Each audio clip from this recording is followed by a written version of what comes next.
తెలుగు మిత్రులారా, మోదీ తాతగారు మాటలు మీరు విన్నారు కదా.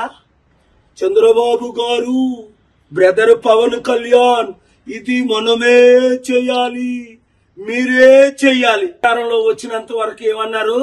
స్పెషల్ స్టేటస్ ఇస్తాను, స్మార్ట్ సిటీలు కడతాను, నల్లధనం తీసుకొస్తాను, అందరినీ శాంతిగా ఉంచుతాను, అద్భుతాలు చేస్తాను, డాలర్ రూపాయితో సమానం చేస్తాను, 20 కోట్ల ఉద్యోగాలు 10 సంవత్సరాలు ఇస్తాను.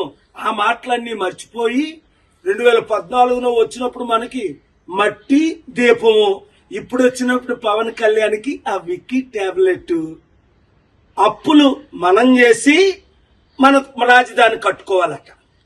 ఇప్పటికైనా బుద్ధి వచ్చిందా? మన డబ్బంతా తీసుకెళ్లి గుజరాత్కి అప్పచెప్తున్నారు, లక్షల కోట్లు.